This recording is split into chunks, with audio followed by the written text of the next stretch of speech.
actually easier for smaller, medium-sized businesses and not-for-profits than it is for most large organizations, unless you're like an iconic brand like a Coke or a Pepsi, where there's just millions and millions of consumers, and there's been billions and billions and billions of dollars poured into building the brand value and relationships with those companies and their iconic brands. It shouldn't be that hard for big companies to get into these channels, but in some instances it actually is. The power in most of the social channels is we're giving up a lot of personal information for us to be on them and connect, whether they're private networks or public networks, which allow you as a company to be able to target and find these people easier than you could before. So advertising the yellow pages or white pages guarantees that a book gets dropped off in the driveway and everyone in that town or city gets to see it. But is everyone the same? No. Don't you want certain people in only certain neighborhoods? Or how do you find your customer? And the social networks do give you the ability to actually target and find people, and we'll see that more on Facebook. Again, I just like this side because I just think it's funny. Just look at some images. The thing that's also shifted, I think, for most organizations and companies and also people is that the desire to control information, our lives, our destiny, our education. It's kind of ingrained in who we are. We like to control kind of content and information, whether it be about our business or about ourselves. And the social networks actually blast that notion completely open, because it's all about kind of like sharing. It's all about sort of letting go. I think for smaller businesses, it's less of an issue because you want to personify your brand on some of these things. For larger companies, they've spent most of their marketing dollars trying to protect themselves and in some respects isolate themselves from the customers and just do blast marketing in order to get people to buy things. They don't necessarily, they might say they want relationships, but historically that's not exactly what they were after. They were really after people trying to buy things. So it's actually really challenging for a lot of organizations to let go of control and to be able to connect with people and do marketing one-on-one. So from the top, what is social media? Just some definitions. A tool or service that uses the internet to facilitate conversations between people online. The ability to democratize information, transforming consumers from content readers into content publishers. And I think this is an important point in that a lot of the content that's out there is self-published content. A lot of the most influential people that are online, they care about cars, they care about chocolate or food or music or whatever it is. They have as much influence as mainstream media or news anchors or celebrities. From the content they've created, they actually carry the same weight to promote and to share and build relationships with people as folks that were in what I would call regular media. It's a shift in marketing from one-to-one to many-to-many. And what I mean by that is, when you market to one person, you have an online word-of-mouth effect because you don't know who else is in that person's network. Online, people are connected further and farther than they were historically. Traditionally, you had your family, you had the street or cul-de-sac or high-rise or whatever you lived in. You were able to influence a smaller group of people. It gives you DNA as a company for if all those consumers decide one day to all hop to the next big thing, and people do hop to the next big thing, Facebook could die. Who knows? I doubt it, but it could. You want to know how to market and interact with your consumers before they go to another platform, so keep that in mind. Time, attention, trust. The market is in control of how we interact and market to people, to an increasingly cluttered world in which there's more product choices for consumers, there's more media clutter, so time, attention, and trust have gone down. People trust brands less, and there's just more information to consume, and it's hard to cut through all of that noise, so it's something else to keep in mind. Marketers and companies like yourselves have been asked to do a lot. Like I said, you were originally asked to go build a website. And then, I don't know whoever did MySpace in here, I never did, but MySpace was the next big thing. Then you were asked to maybe, YouTube came along, do some YouTube stuff, build a blog, be in LinkedIn, be in Twitter, be in Facebook. The interesting thing is that all these things are kind of free, sort of, in terms of like going out and creating a profile or just being out there. But it takes a lot of time and man hours and content creation to actually sit over it. It isn't something like creating a radio spot or a TV ad and just off it goes and just let it happen. You have to feed this beast all the time, and some of the beasts you have to feed slightly differently, and we're going to talk about that. So, with all that said, I think the most important thing to note is that you want to build trust with people that care about your company or care about what it is that your companies sell or do. And how do you build trust? Is through credibility, reliability, and intimacy. As I said in the beginning, you want to humanize your company. You want to personalize that experience. People want to have a personal connection with your business. And you can create that in a lot of these channels by interacting with the people who may care about your brand. The thing you don't want to do is do too much self-promotion. Self-promotion, when I say self-promotion about your business and selling stuff, there's a time and place to sell. We're all here to sell something, otherwise we wouldn't be here. So you can absolutely sell in these channels, but you have to build credibility, reliability, and intimacy before you can sell something. So you've seen these pages, and maybe if you haven't, there's tons of pages where people are just like, buy this, it's the only message they put out there. They get tuned out in a second. But if you build relationships with your community, and maybe you are having a, Black Friday sale, or you're doing some promotion in January, you're doing some summer excursion, thing, then you can actually go out to the community selectively and talk to them differently. You can even do a different offer in these channels. This is what we do for a lot of brands, is we'll test a completely different offer in these channels than we do in anything else, so we can specifically measure, how many people bought it. And that's actually one of the great things about Facebook, is combined with the ad targeting, you can specifically measure the return on investment out of these channels versus the web or other things you would do. So I'm going to stop here just like I did in the last one. That's kind of the overview before we dig into Facebook, and I'll take any questions just like at large on sort of the social web 101. Any questions on any of that content that I probably went through rather quickly, since part of it I've already gone through already today. Anyone else? Anyone? No questions? No one? No one? No? Wow. Okay. Understanding Facebook. So Facebook is the world's largest social network. 800 million users, 43% of online Americans use Facebook. It's 149 million people. It's quite a few. Nearly half of all US users log in daily and spend approximately 55 minutes per day on the site. It's almost an hour on Facebook every day. The average user has 130 friends, and your fan page, or your business page, not your personal page, is a place to listen to and organize your supporters.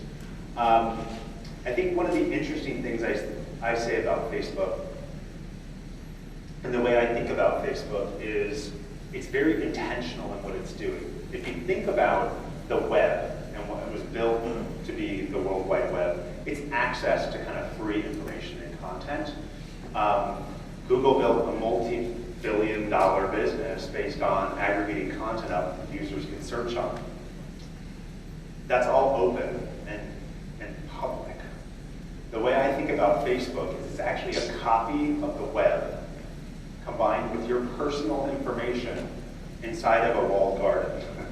So they basically have a copy of the web, all your personal data and information inside their engine.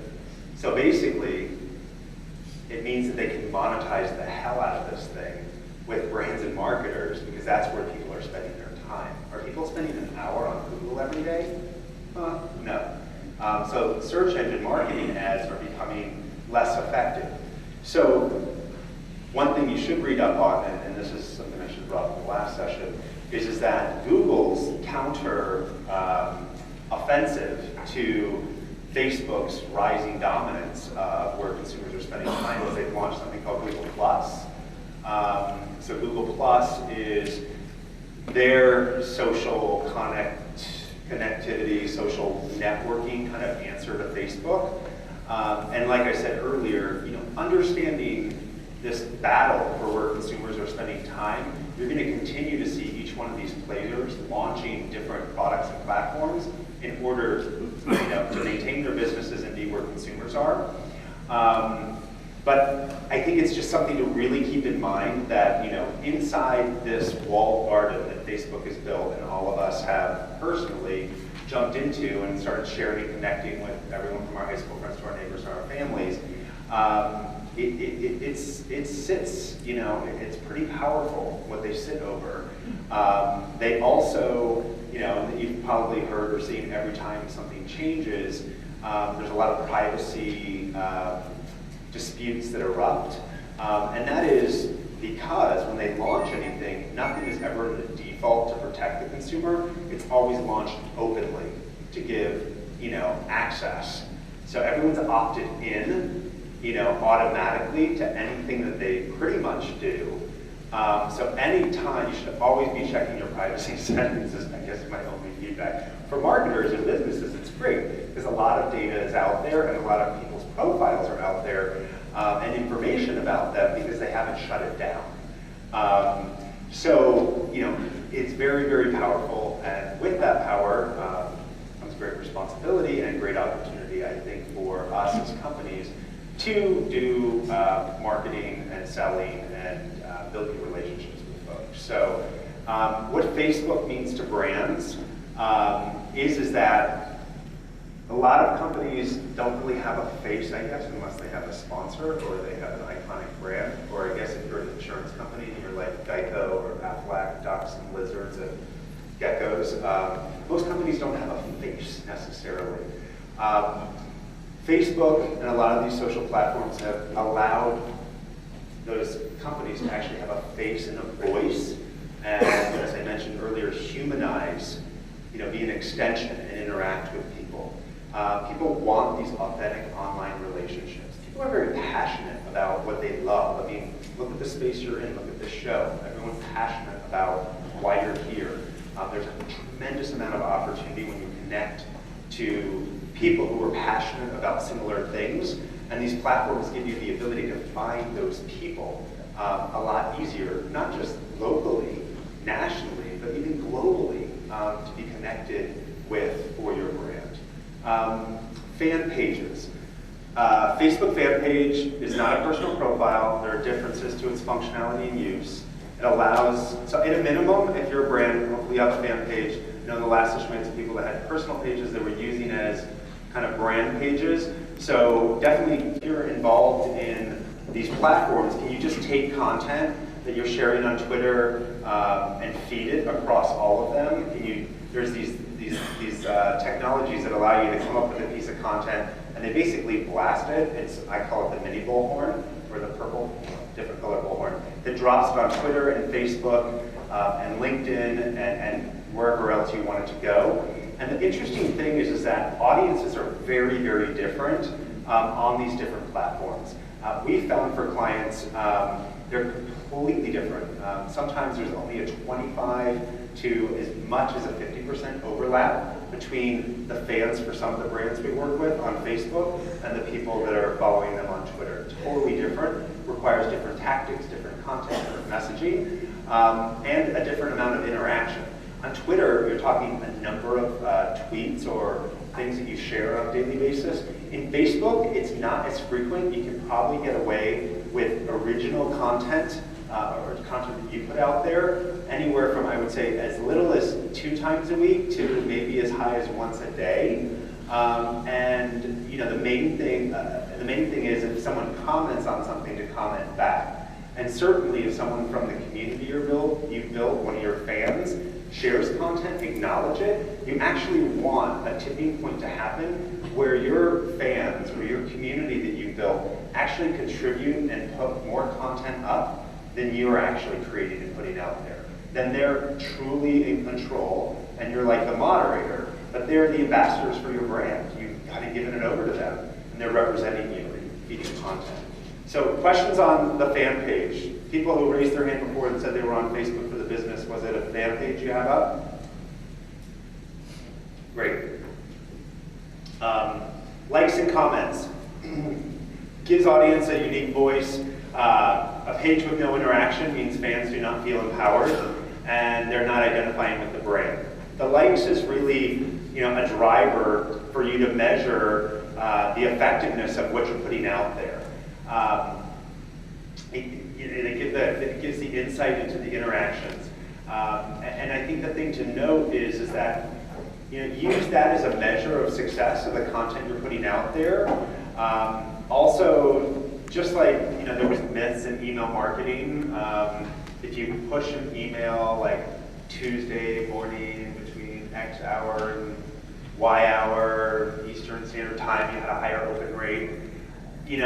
There's a lot of studies right now that are saying same thing for Facebook. If you do this at a certain time, be there when your customers are there.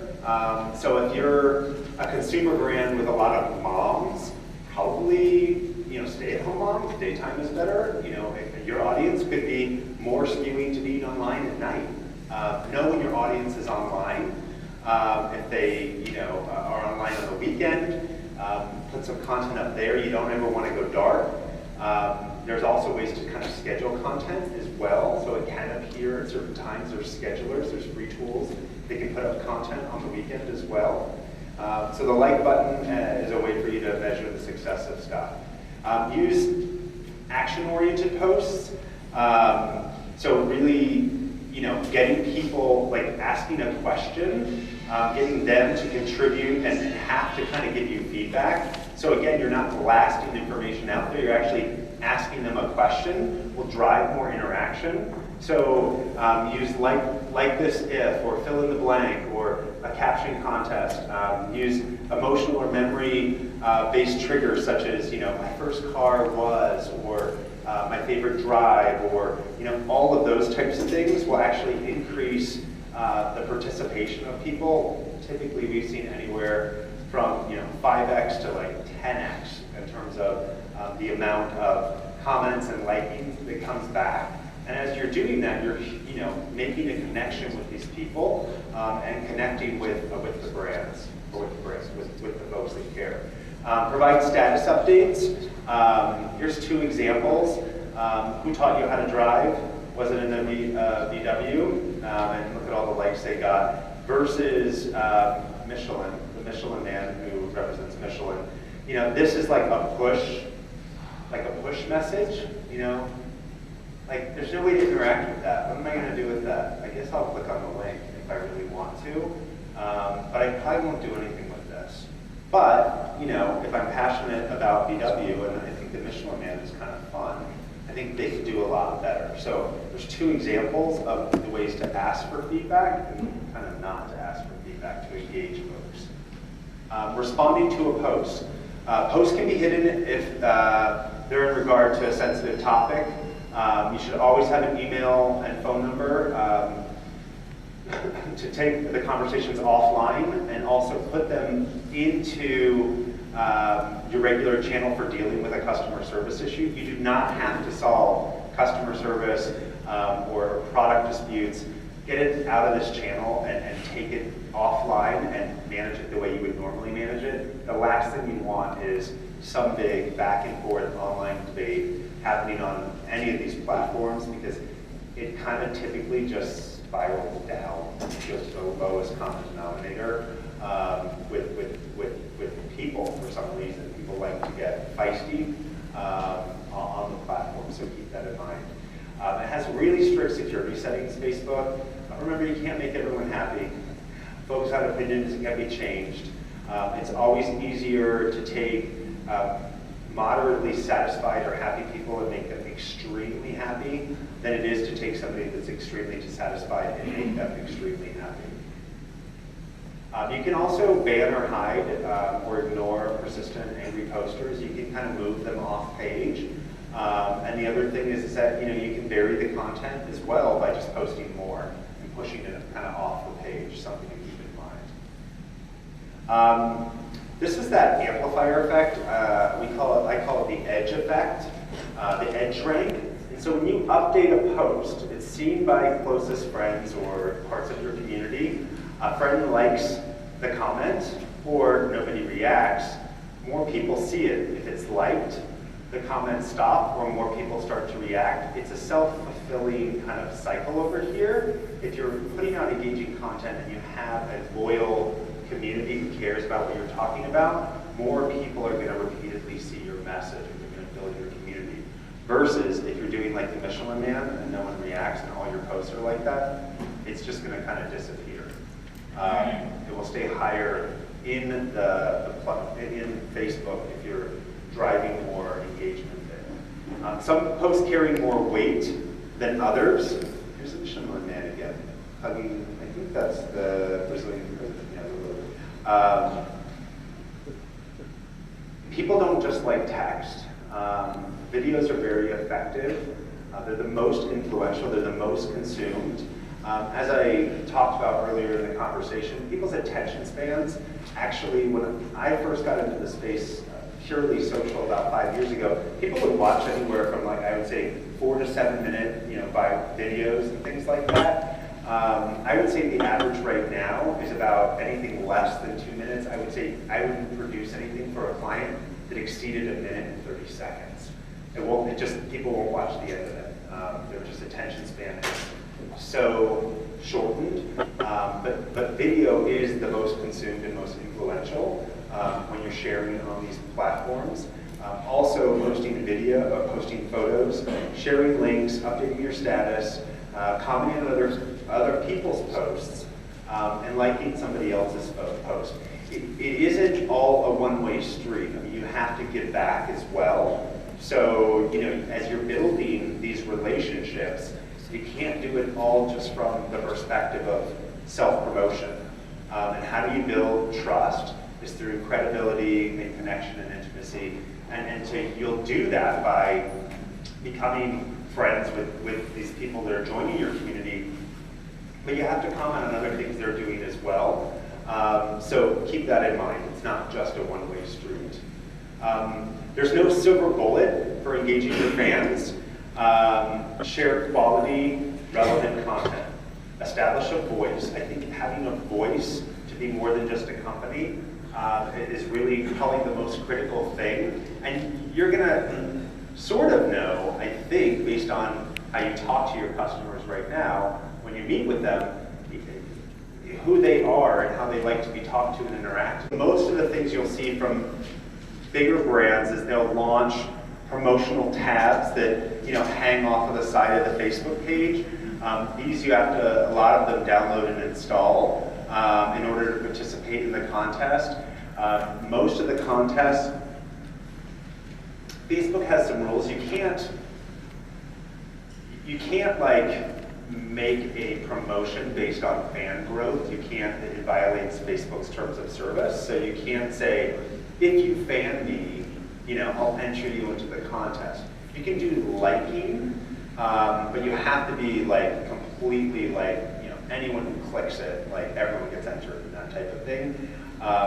So there are some things with promotions in terms of service and that you should read up on if you're going to do promoting on there. You can also do ads, and it's a great way to kind of create something very custom for folks in your community that they want to interact with you. Ads.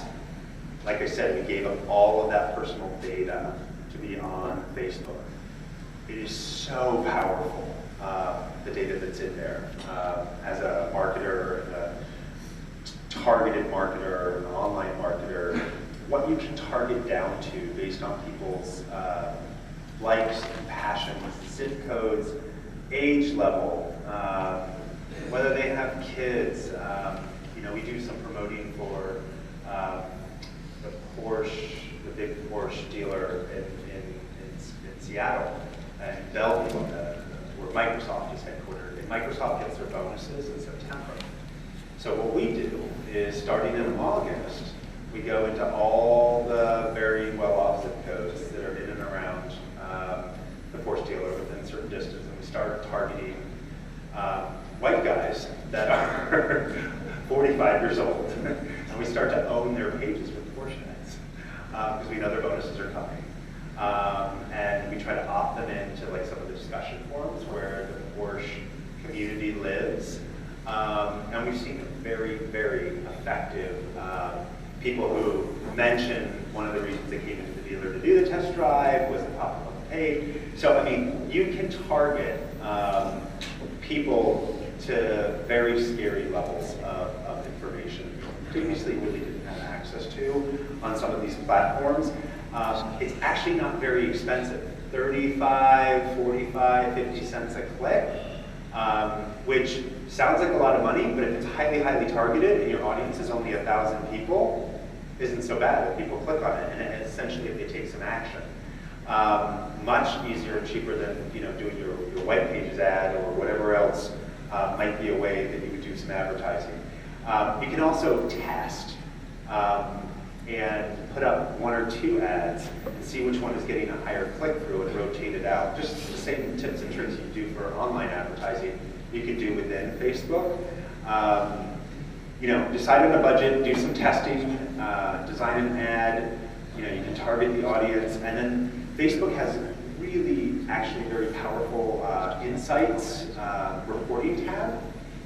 So they offer up actually some really great reporting data like Google Analytics. So how many people use Google Analytics on like their website for website traffic? Or if you don't use Google Analytics for your website, you definitely should. But Facebook Insights, how many people have played around with Facebook Insights and Facebook posts? Actually, it has really powerful data. It's one of the things that is totally missing from Twitter. To be quite frank, there's really no way. It's hard to monetize on Twitter or to advertise, essentially. But Facebook actually has some great ways for you to kind of measure the effectiveness of what's happening. The other thing to note, and I mentioned this in the last session, is all of these investments that you're making sort of in the social channels, as your community grows, one thing that you want to do when you look at Google Analytics is where is your site traffic coming from? 90% of people never go past the first page of any search engine. 90%. 95% never go past the second page of a search engine. So there's 10 slots on that first page of any search engine. The first one will typically be your company's website. Everything else after that is like information that's gotten out of there. The search engines over-index anything that's social.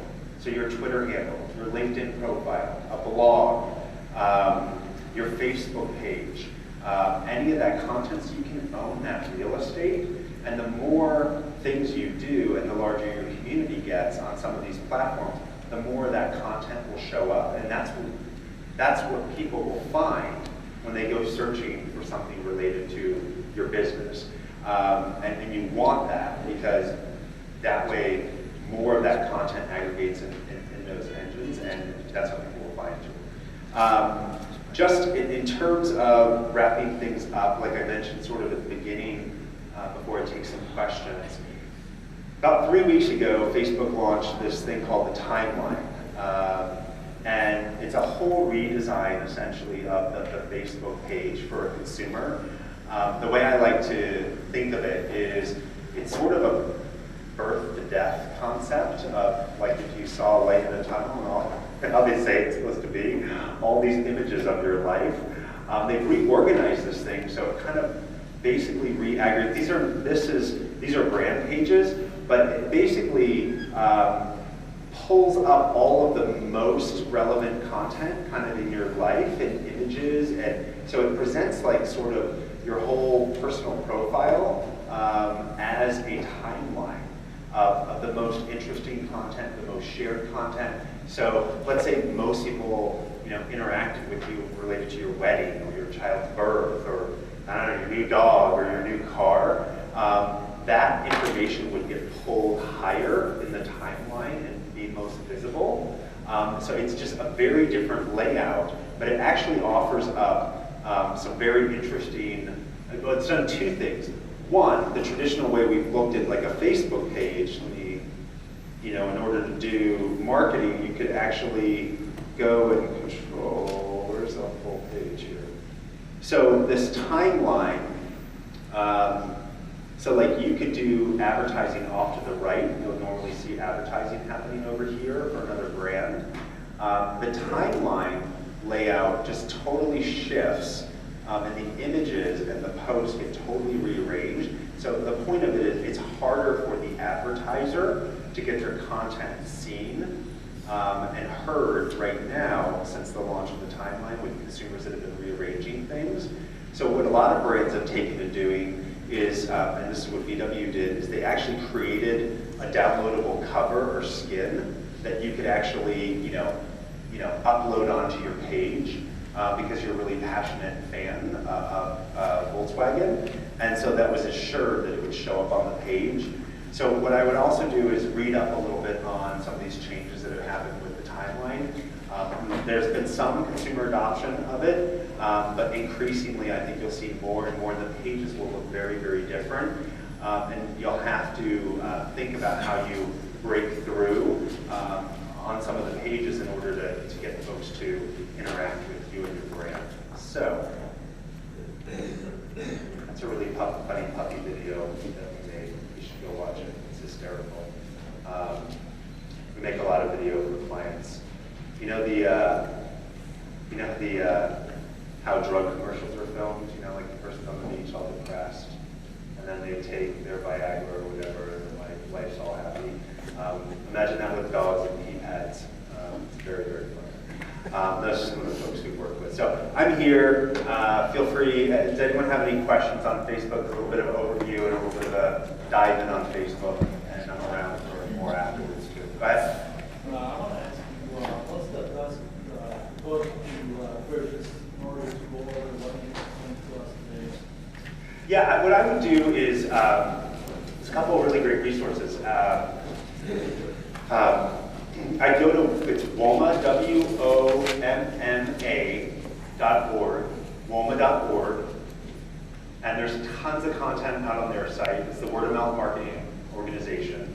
I would also subscribe to Mashable, which is an online media outlet where lots of information about social companies and so brands doing things in social lives. It's all the cover, so it's Mashable.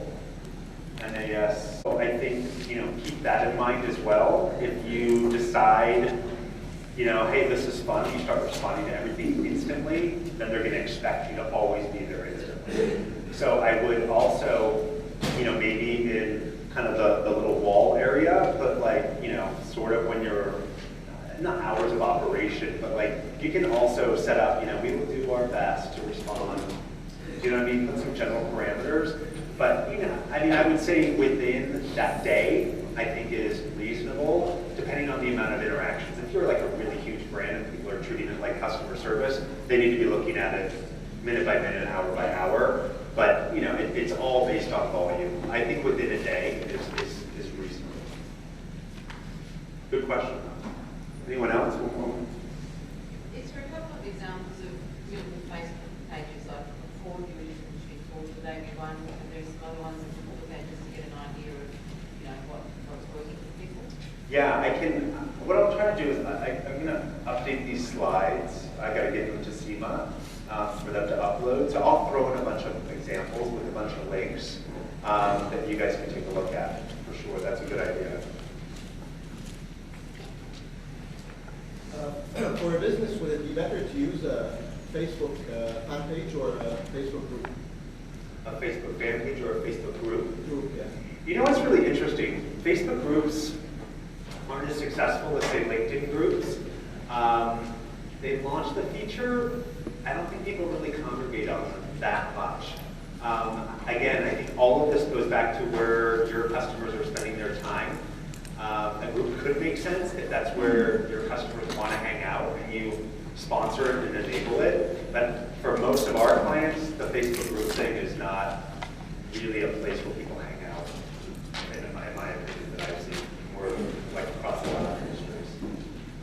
LinkedIn for tech companies and B2B, absolutely. You need to be in groups, that's what they do now.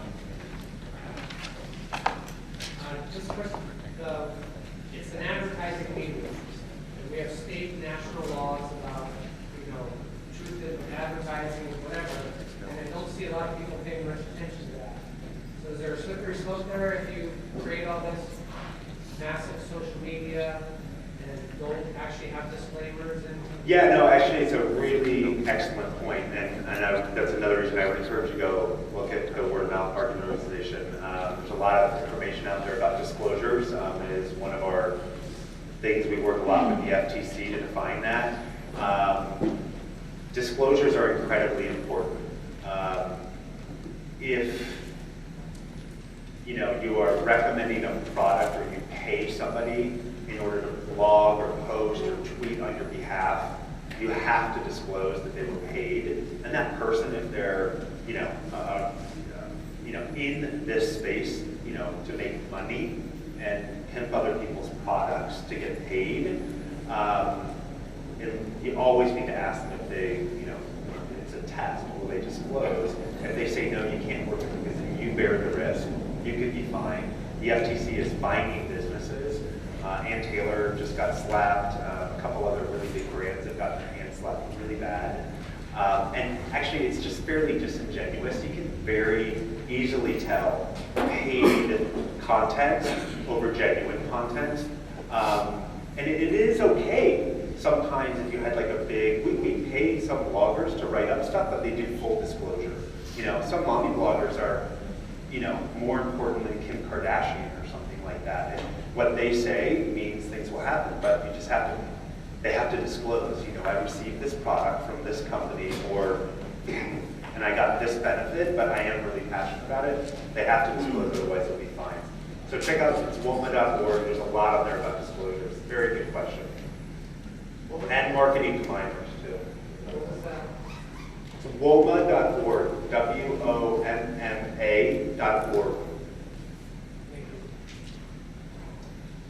Thank you all for your time and attention, and for session 1 people living with repurposed content for part of that. Thank you. Thanks, guys.